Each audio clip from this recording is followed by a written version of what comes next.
Bismillahirrahmanirrahim.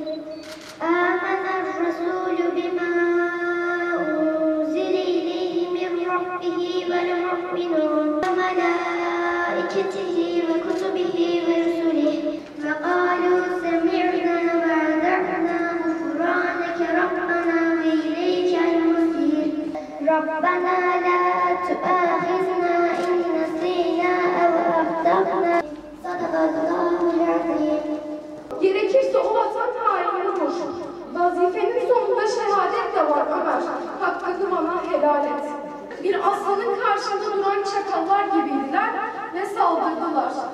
Sela sesi gökleri yırtan. Muhteşem bir koku. Gül mü, leyla mı içime yayılan. Ve çukur kuyunun gökyüzü. Masmavi, uçsuz ve sessiz. Ve sessizlik. İçimde huzur, gökyüzündeyim. Şehit olmuşum baba. Bil ki yalnız değilim burada. Yine oradayım. Şehitler ordusunda. Ben babamın aslan kahramanıyım. Ben vatanımın asıl kahramanıyım.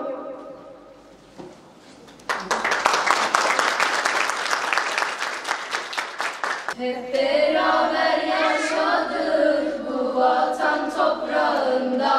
Kardeş etmiş bizleri emrediyor Kur'an'da. Müslüman tevrane, hadne insan karame. Eline şırnağı, Hatay'ından Samsun'a. Kırklar elinden Van'a, Artvin'den Karaman'a.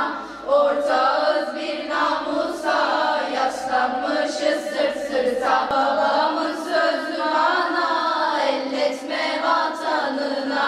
Kanın var toprağında, kem baktırmam ben sana. Ya ilahi, 15 Temmuz gecesi hainlere, zalimlere ihanet şebekelerine, bundan sonra da birlik ve beraberliğimizi, huzur ve kardeşliğimizi daim eyle. Bozulmaktan bizleri muhafaza eyle.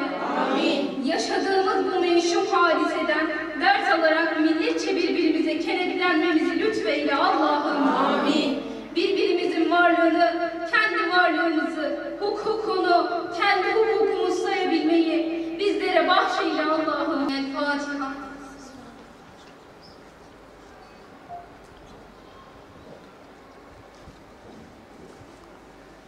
Bugün burada 15 Temmuz Şehitleri Anma Programı düzenlemekteyiz. Çocuklarımıza vatan ruhunu, vatan sevgisini aşılamak adına buradayız. Ve Allah razı olsun aileleri de buna destek olmakta. Bugün burada evlatlarımızla, çocuklarımızla hem Kur'an eğitimi, Kur'an'ın yanında da vatan sevgisini aşılamak istiyoruz. Bugün burada şehitlerimizi andık, onlar adına hatimler indirdik. Şiirler, ilahiler söyledik. İnşallah dua ettik. İnşallah bu programlarımız ve bu güzel şeylerimiz devam edecek.